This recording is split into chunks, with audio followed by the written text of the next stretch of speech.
as a mother pheasant plucker is pleasant. Just listening to music as I pluck mother pheasants. I'm a pleasant pheasant plucker, and nobody's ever heard a pleasant mother pheasant plucker like me say the F word. Because my life as a mother pheasant plucker is pleasant. Just listening to music as I pluck mother pheasants. I'm a pleasant pheasant plucker, and nobody's ever heard a pleasant mother pheasant plucker like me say the F word. Because my life as a mother pheasant plucker is pleasant. Just listening to music as I pluck mother pheasants. I'm a pleasant pheasant plucker, and nobody's ever heard a pleasant mother pheasant plucker like me say the F word. Because my life as a mother pheasant plucker is pleasant. Just listening to music as I pluck pheasants. I'm a pleasant pheasant plucker, and nobody's ever heard a pleasant mother pheasant plucker like me say the F word. I know I wanna hear the one about Hagrid's dad and Hagrid's mom. I really do think that that's nearly impossible, so I think there's probably a good story there for booking. I want a bouquet. I want a bouquet. I want J.K. Rowling to say that the epilogue was crap because the epilogue was crap. And I want J.K. Rowling to say that Voldemort had a son and the story's just begun. And I want J.K. Rowling to say that she's writing books. Harry Potter and the Pillar of Stories, say you're Harry Potter and the Knights Who Saved Me. Or Harry Potter and friendship is magic. Or Harry Potter and the map of the realm of Narnia. Or Harry Potter, the Time Lord fight the Daleks. Or Harry Potter and Luna Lovegood gets her own freaking book. Or Harry Potter and Benedict Cumberbatch. There's an unwritten story, and I think there's probably a good story. And I think it's time to put fingers to keys.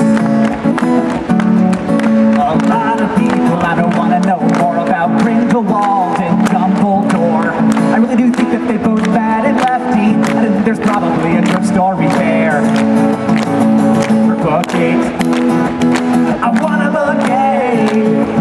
I want a bouquet. And I want J.K. Rowling to say that the epilogue was crap, because we all know it was crap. And I want J.K. Rowling to say that Voldemort had a son and the story's just begun. And I want J.K. Rowling to say that she's writing books. And it's arbitrary, the number of numbers. Sure, 11. That gives you more opportunity for creating more phone numbers in the future. Fine, cool, I'm happy for you. But why, in America, it's 3, 3, 4. You say 3 numbers, 4 numbers, all the time, every situation. Here, it's like, whatever, I don't care. I feel like 3, 2, 2, 2, 2, 2. 5, 6. They're like, okay, the number is 04819. I'm like, huh? And then they've gone on by the time I'm like, and there's like 8444489, and I'm there's no, and it's not 44, it's 444 or 444, and I'm like, stop, I can't, just write it down, call me, and I'll save the contact. Settle on 344. Why isn't everything just 34? I'm sure there's a reason, but I don't like it. Whatever your reason is, it makes Americans deeply uncomfortable. Here, if you do not ask for the check, you will never leave the restaurant. I was there for like 4 hours, and I'm like, what's going on? You have to do this, you have to go like this, and then you have to go like this. I would like this thing, this, I have to make this motion, I would like to do this on a thing. This, please, I would like this. That's what, and then, and you point at them and they're like, this? You want this? Yes, I want that. And you have to do this because none of them speak English. Realizing, feeling, and you have this thing, and you're like, this, in America, I'm like, yes, this is $1, it's worth $1. Here, I'm like, this is a piece of paper. I could put this piece of paper into a machine and hold up a little card to the machine and then hold a card to another machine, and I get to sit on a train 200 feet below the ground for as long as I want. I can go everywhere because a piece of paper said so, because a little number changed in a computer, and you realize that we all exist upon these collective imaginings of what value is. It's so weird, and you don't realize it until you put your yourself in a foreign situation like that, you get stuck. You get stuck thinking of the world being the way that it is and don't think that it could be different. Just the idea that you understand the words that are coming out of my mouth is so remarkable and amazing, like this human existence of culture, how fascinating we all are, and how we exist not really as individuals, but as a group of people with shared values and shared understandings of the world, and how it all fall the fuck apart instantly if we decided not to pay attention. Like, how would anything happen if we stopped being able to speak the same language and also valuing money, which doesn't really have any value except for the value that we give it together? This thing at the panel yesterday where we were talking about, like, why is there a gender gap on YouTube? Because we are so ingrained in the existence of the society that we were born into. And we, as young people that haven't had that cultural gel mesh too hard inside of our consciousness, our responsibility is to change our own gel, because we're never going to be able to change the world fast because it's composed of too many people and people don't change. But we can change, and we can grow up teaching our kids and our friends and conversing with each other to let people know what a healthy relationship is, what, you know, how to envision changing the world in a way that doesn't have to do with exercising power upon people. Is for an adult female. Is it just me, or is it creepy how often pet names refer to little children? Cause it's not just girl and it's not just baby, it's also boy, and I even think it's where we get shawty. So this song is for the adult female I love. And if there's anything that she's been dreaming of, all she has to do is ask. And if I can acquire it with the amount of money I have without making myself destitute, then all she has to do is ask, and I'll be with her until the end of time. So the knife gets turned.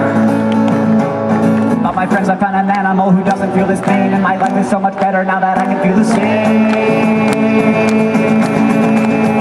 Oh, you can't eat the night. If you lived your whole life without light, you can't eat the fish. If you've only ever eaten fish, and you can't feel alone if it's all you've ever known.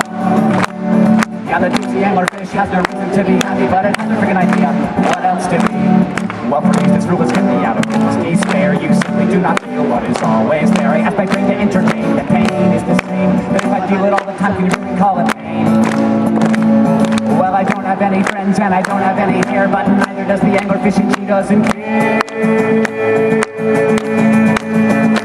Oh, you can't eat the knife. You live your whole life without light. You can't eat the fish if you've only ever eaten fish, and you can't feel alone if it's all you've ever known. Yeah, the gypsy anglerfish has no reason to be happy, but it has no freaking idea what else to be. Okay.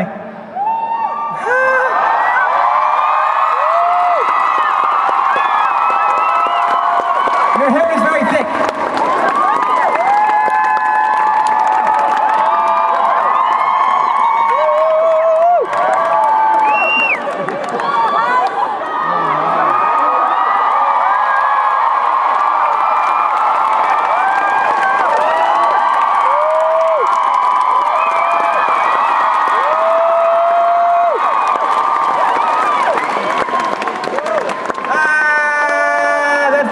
I've ever done ever.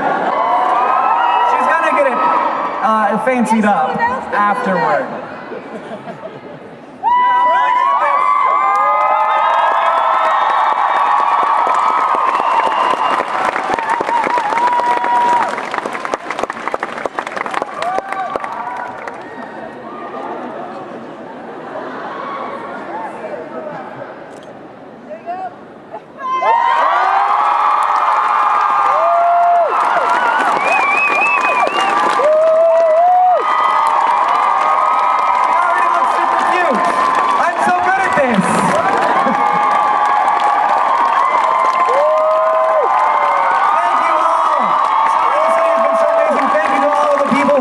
So special, including, of course, you.